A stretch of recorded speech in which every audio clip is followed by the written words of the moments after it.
Balen. Welcome to Wherein Pampanga. Yes, for today's vlog, kayo ba'y mahiling mag-collect ng mga action figures, K-pop merchandise, and mga Gundams? This is the place for you. Yeah. So guys, nandito tayo ngayon sa Angeles City and we're invited by Blue and White Merchandise. Kung gusto niyo mga nakita nyo sa introduction natin guys, samahan niyo po kami. Baka nandito yung hinahanap yung item. Yes, so samahan niyo kami. So tara, let's go!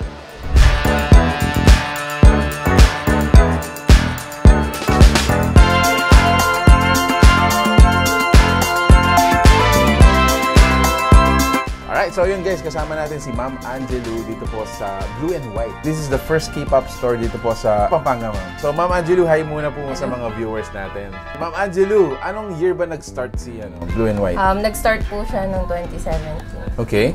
So ano yung mga unang items natin noon, Ma'am? Unang items po talaga yung mga K-pop, K-drama. Okay. Ano mga official albums, yes. Dati po kasi wala pang K-pop store dito. Tapos yung mga classmates ko mahilig sa K-pop nung high school.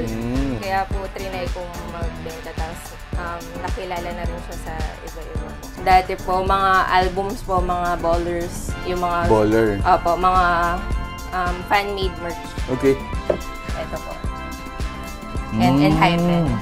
So when you say album, mga pictures niyan to? Meron siyang photo cards tsaka photo books sa loob. Mga photo cards po, yun yung kinokollect ng mga fans. Yes, yes. Tapos yung iba, mahal yung value. Okay. At that time, Ma'am, ano naman yung parang pinaka-hinahanap-hanap nila lagi? That time po kasi nung nagsa-start ako, yung uso pa na group noon yung EXO tsaka BTS. EXO, yung BTS nagsisimula pa lang. Meron Yung Blackpink, Twice. Correct. Before 2NE1 tsaka Girls' Generation. Yes, yes. So right now, no, 2024. Ayan, so nag-evolve na yung tindahan natin. Ano yung mga items natin? Ngayon nadagdag na siya. Dati K-pop lang. Ngayon mga anime. Meron na rin NBA, Sony Angels, Miski, Hot Wheels. Wow. Tapos mga Gundam, Funko po. Which one is your most gustong-gusto mo? Pinaka-aalagaan mo dito? Yung K-pop talaga. Kasi doon talaga nakilala yung Blue. Ito po yung uso ngayon. Saan? Yung Sony Angels. Sony Angels? Opo, yan yung sikat po ngayon. Puro mga students po yung bumibili. So ano ba yung nandito niyan? Parang blind box po siya, tapos iba-iba po yung mga po ng mga gusto. Blind box? So hindi mo alam kung ano yung item na nandito? Opo. After class nila, dumidiretso sila dito, bumibili sila. For collection lang? Tapos pati pala Hot Wheels po, yung meron din kaming Killer Swift. Wow. Alam ko, Ma'am, yung Hot Wheels. Sanrio, meron po akong 5-year-old, Ma'am. Mahilig siya sa Hot Wheels. 5-year-old, ah? Opo. So, ngayon mga college din. College, mga matanda, mga all ages. So, starting tayo ng 180 pesos. 180. 150 to 150. 180. Kasi mga premium po, 800. Okay, malay nyo guys, few years from now, 180 pesos, 1,000 pesos na. So, times 5 yung ano natin. Okay.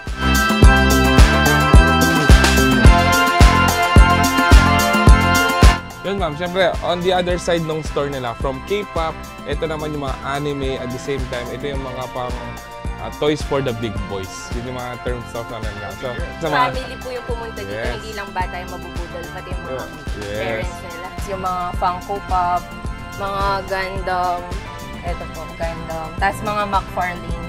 McFarlane. Yung mga ganyan. So these are action figures. Action figures. Action figures. Starting from 2,100 pesos, meron ka ng, I think DC store, DC collectibles.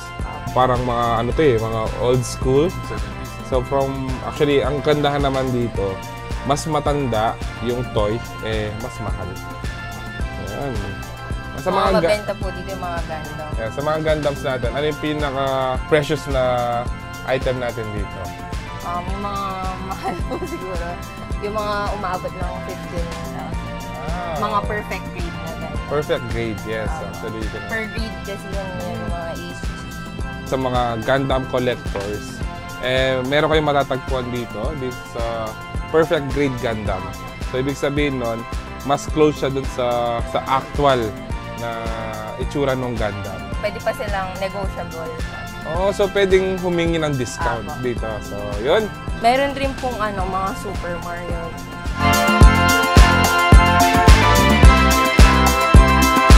Kumbaga, parang yan po yung Sony Eagle ng Funko. Blind, parang blind.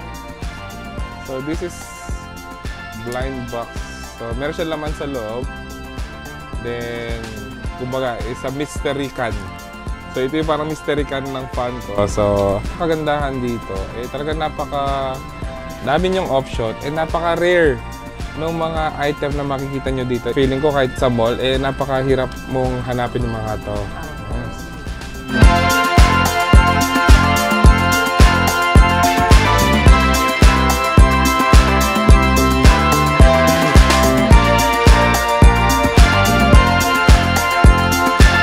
Pasok naman tayo dito, guys. Actually, galing tayo dun sa taas kanina. And ito yung tinatawag nilang bootleg store. So still, you'll see yung mga action items, no? Mga toys. I believe yung mga items dito, lower yung prices natin comparing dun sa taas. So, what do we have here, bro? Siyempre, meron tayong Slam Dunk, Naruto, meron tayong iba't ibang klaseng Naruto from Chibi, itong mga action figure, at same time meron din tayong Dragon Ball Z, Pokemon, meron din tayo dito yung kanilang Demon Slayer. Yan. At the same time, ito, One Piece, One Punch, even mga Marvels, available dito. Napakadami. Kung kayo yung medyo tight yung budget nyo, pero gusto nyo pa rin mag-collect ng mga action figures. For your eyes only, ganun lang siya, diba? Pwede kayong pumunta dito sa lower ground nila. And kung kayo naman yung gusto mag-upgrade into the mga original and authentic, punta kayo sa taas.